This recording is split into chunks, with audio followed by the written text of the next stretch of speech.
Sana kwa sana album reviews, karibu kwa yet another episode, yet another edition. Asante sana kwa kuwa hapa. Thank you kama ni subscriber wa hii channel. Kama unaonanga hizi reviews zetu na una engage with us kwenye comment section. Asante sana. Na leo itakuwa a bit different kwa hii review yenye tuko about kudelve into. Ni kama nilishikwa na ugonjwa fulani wakati wa kusikiza kanda hii nilipatwa na jungle fever nilikuwa na some tropical disease but as usual niko na my people joining me. Some pia alikuwa na ugonjwa kwa hii review, but niko na Roger kama kawaida, niko na Musoti. Thanks sana kwao for being here. Pia niko na special guest, niko na Kafura amenijoin ku-review this project, na tunaangalia Jungle Fever ya Octopizzo. Sijui kama ni his fourth album. Amekuwa na so many albums, amekuwa na albums kivyake, na pia kuna projects amecollaborate. I think alikuwa na Refugeenius na watu wa UNHCR, but yeah, amekuwa na a number of albums. His previous one was Next Year ya 2018, and 2 years later here we are with his other album. Na that's what Musoti, Roger na Kafura wataangalia. Na acha tusikie what they have to say, delving into the album, watuambie what it's all about. And sijui kama ni kuhusu mapenzi yake na Jungle Fever, with the idea of Jungle Fever, but tutasikia kwa review. Asante sana and enjoy the review. Octopizzo, Jungle Fever. Clearly title would be the whole Jungle Fever would be Afrocentric, so I was not surprised when he went the direction that he took when you wamesikiza the project. Someone here has not mwenye channel hakusikiza, and that's why he's not here. Najua shasema hiyo, but I had to reiterate our open-mindedness. Stomach, what was it, like 12 tracks of Octo? 15, okay. Yeah, so start with the positives. I really liked the sounds. The musicality of the project. For me, I liked it. The sounds, the samples, some of the features. Idi Aziz, I really liked Idi Aziz. Nilipenda Lela, the song with Susanna Wheel, but I had an issue with it. I'll come to it later. Yeah, everything else is bad. Everything else is just terrible. The writing, very bad. Very, it's like production yake iko 2020. The production level iko 2020, but the lyricism amekwama 2010, 2011. Siku za get that mula, buy that ndula, and that was very disappointed, because you figure he'd progress with level yenye amefika. I don't know what he was trying to do with the singing. He should never sing, because already the bars, the lyricism was terrible, and then he added singing, and he's singing off, and I was like, yeah bro, some of the delivery nilifeel iko lazy, ilifika point pia aliona hii project ni mbaya, but asha commit to doing 15 tracks, so let's just get this over with. So the features, I did not like Maga on this project, especially what is it, Zambe, Nashanga, that one, bad. And then Octopizzo comes back with his singing, and it's like yeah, it was really bad. The Susanna Wheel one, I liked Susanna's part. Now that's my issue with the features. Kwa part ya the artists that he had featured, the Idi Aziz and Susanna Wheel, and even Blinky na Zero Sufuri, nilipenda part zao, yeah. But then he comes in and you're like, oh wait, no, this is not a Susanna Wheel album. So, wait, this is not an Idi Aziz album, it's an Octopizzo album. And then he just lowers the bar just, and I think that's why I liked Kibanda, because for me, Minipena Kibanda, it was the last song in the project. But I think I liked it mainly because first I think it was Blinky Bill's production, because that had done a Blinky Bill vibe. But I think it's because in the 14 previous tracks, alikuwa amelower the bass so much that when Kibanda came in, you're like, okay, usually it's not something that I'd listen to, but after the previous, what he did in the last 14 tracks, I'm like, hey, I'll take anything I can get. Yeah. Some of the standout beats for me was Sitaki, although he ruins it with the, photographer and chuma picture thing. Like, the lyricism is just bad. I liked Lela's beat. I liked Karatasi, the sample. The sample was really good. Nilipenda City Cabanas, just Idiaz's verse, and he comes in to City Cabanas. Nilipenda Kibanda, the beat, Blinky's verse, and Zero Sufuri, though Octopizzo, I'll try, but kutry yake si ati it was good. It was somewhere right below average, but hizo zingine zilikuwa just so far from average. I just had to give him something. I don't know why, but yeah, and those are my thoughts on Jungle Fever. I'm gonna pick up from what you said, and real quick, just start by saying, yes, Kibanda is of course a favorite for many people, also for me, but I felt like Octopizzo was at his weakest on Kibanda. He was, yeah.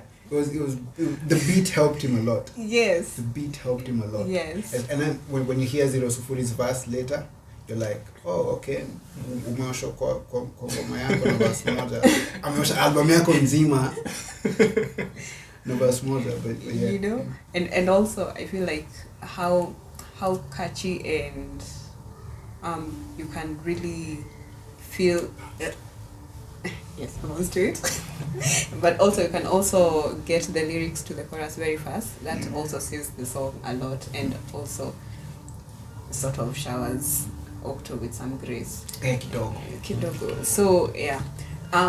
But looking at the full project, I will say the production and the sound, I feel like on every song was very beautiful.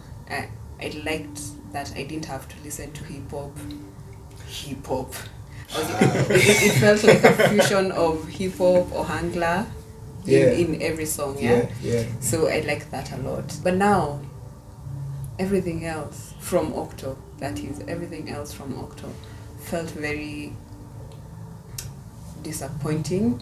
And I must say that I've listened to the album a lot of times, but it was more for me to understand, like, why Octo? Why? Honestly, I feel like, especially the first week, I listened to the album every day, and every day I found something so annoying, and it was always like, oh, something new, and it's annoying. And then after the first week, I was like, well, I'm done with this. But I must say, his collaborations, I feel like he picked them very well. I liked Susanna a lot. Idiaziz a lot. Zero and Blinky. What? They saved the day. Yo. What do you think of Maga? No, I'm coming to that. So Maga has the most soulful rumba voice I know in Kenya. And it's because I've watched him live and I've listened, of course, listening to him. No, actually, let me just say, listening to him, to his studio voice doesn't quite get to me. So I don't think I'm at the best position to say whether I liked his collaborations. But it's because also there are people I can listen to live and never listen to studio. The recorded version. Yes. And there are people who can listen to their Recorded. studio versions, but live never.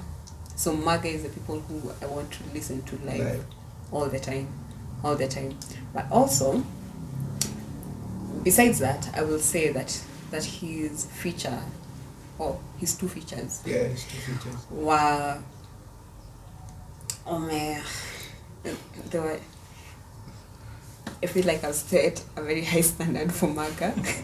Because he's read a couple of days. Yes, and then now when you listen to him here, it's like, umeniangusha, lakini bado tunapenda sauti yako. So we moved back. So there's nothing interesting or good to write home about on his collaboration in this project.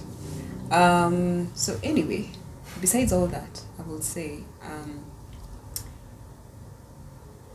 we need new writing lessons and delivery lessons. Also, Kai, I must say, this album felt so much experimental. Yeah. And then I thought he got somewhere, and then he was like, Niko tuna wimbo mingi experimental kwa hii place, wacha tuliunde ki-album. And it was singing that went wrong, delivery that went wrong. I feel like it was too much that went wrong on Nani's part, on Octo's part. Yeah. So the album gets like, I don't know, out of 10. I don't even know if I could rate it, but yeah, it was disappointing to say the least. Okay, so my turn. Mr. Norman. So I remember the day hii album ilitokea, a friend of mine called me, ako like, Norman, lazima usikize hii album, baby. Akaniambia, this is one of the albums zenye nitakuwa on the edge. I will love the album and I will love the album at the same time. Oh, there's no middle ground, ama? Like aliniambia hapo ndo at the same time, like nitakuwa kwa middle ground. Okay. And that's actually what happened. This is actually the first Octopizzo album yenye nimeenjoy. Okay. But not because of Octopizzo. And that's the sad bit about the project yote. Alafu venye ulisema about you make that mula buy that mula. No. Hiyo ngoma writing yake, the bars and all but sasa delivery yake and whatever was better than whatever we've had hapa. Hapa hivi inakaa nikaa alikuwa anaingia studio. Alafu as in he was just, I think he was reading from his phone while recording, because there was no, because you pointed to it being experimental, and maybe he wasn't sure it would work. Yeah. So I could commit to it, because by that ndula, or maybe it was because by that ndula hapo make it bad, so he had to, like ukiangalia venye amepanga, like whatever he was doing back then, hiyo verse yake ilikuwa inakaa conviction.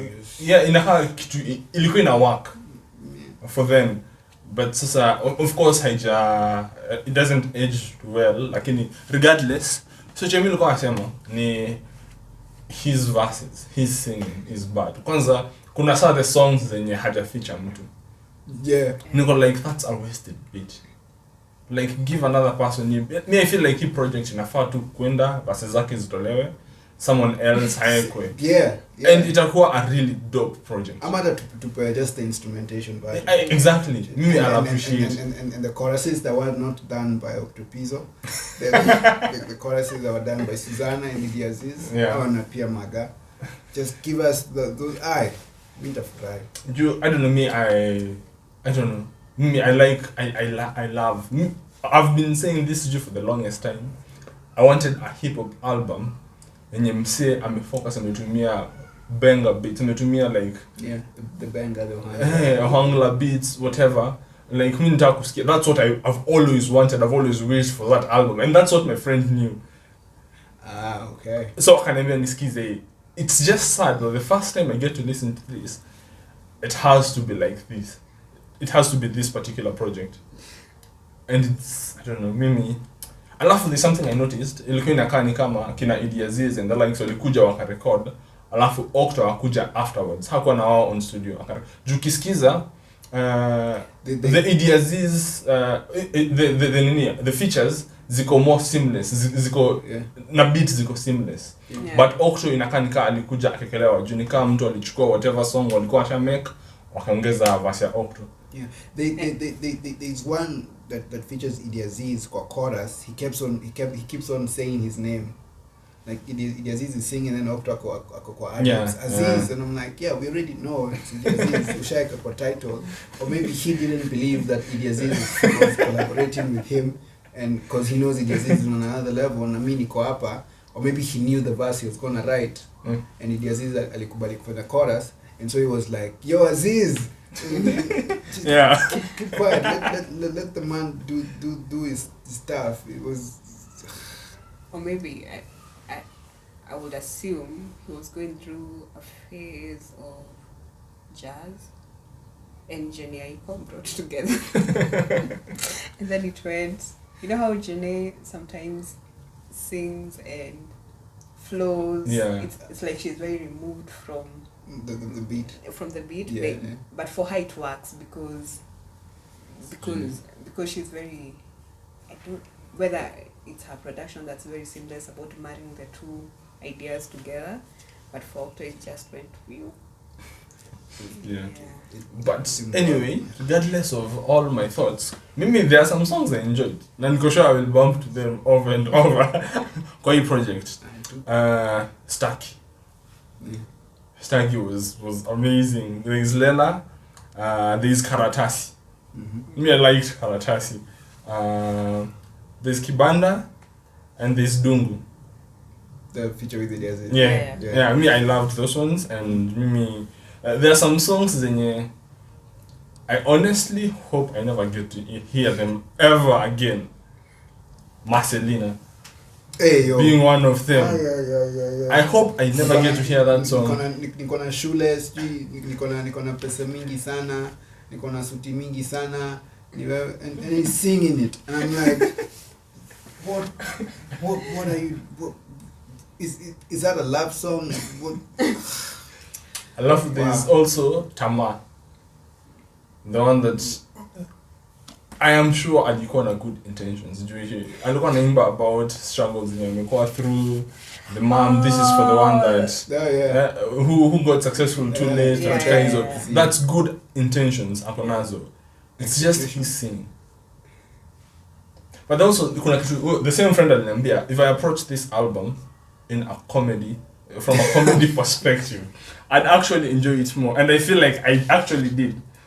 Jukisikia ngoma kama hiyo, he is funny. That song, ni funny. When anaimba, parts anaimba and all that, he is funny.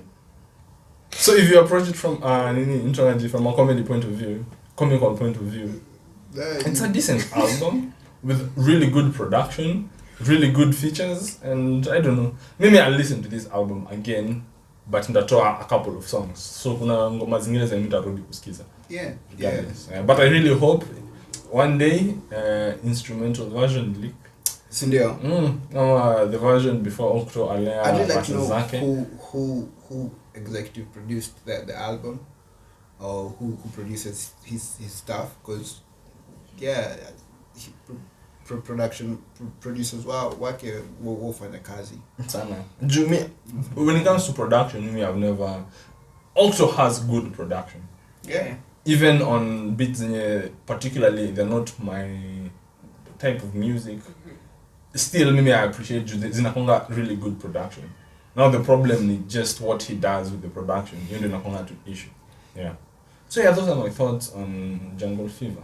Mr. Octopizzo. Pizzo de. I don't know, like, the goat thing that he does on like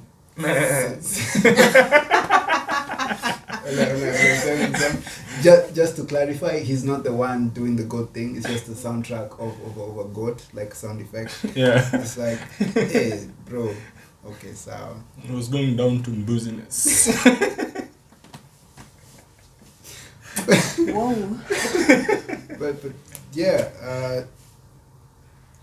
I don't know. There's really nothing else. Msikizeni album. If you want to hear what. Me ndaisikiza, and I will listen to it again. But at least next time, nitajua, kuna part nita tune out. Yeah. Then kuna part narudi, but tune out. Also, for anyone who asks what the Kenyan hip hop sound is, the legit Kenyan hip hop sound. Usikize hii project, usikize hii production, usikize we imagine what would have been done with someone else would have done it better. We imagine that, alafu that is what I think, if there is a Kenyan hip hop sound that sasa hiyo legit yenye watu wanasema ati I sound like US, I sound ka UK, I sound ka any other country doing it. I feel like this is what a Kenyan hip hop sound should, a Kenyan hip hop track should sound like. If that should. Would. Because if you say should, there's a lot of stamping of authority. It must be these. Sure. Based on my taste, should. No, for you I get, because especially with artists like you like world music. So yeah, I love world music. So I think that is it. Nilisikiza album nikakumbuka he submitted it for consideration for Grammy and Muteka. But yeah, that's just me having my own fun. I actually think Niko na shida nayo was submission for Grammy. No, most people ongelea. No, for me it was after. I found that out after the Grammy nominations came out. Oh. So I was like, and then a friend of mine told me like he had submitted this for Grammy consideration, and then I went back to the nominations and I was like, okay. Yeah, it's like, clearly confidence is not something he's deficient in. I just wish that was righted, but story for another day. Yeah. I think that is it for myself, Kafura and Musoti. Tell us what you thought about the Octopizzo Jungle Fever, Kama Umesikiza. What did you like, what did you not like, what songs were okay, what did you think of the writing, the concepts and everything. Kama Grammy for you, and yeah, shukran.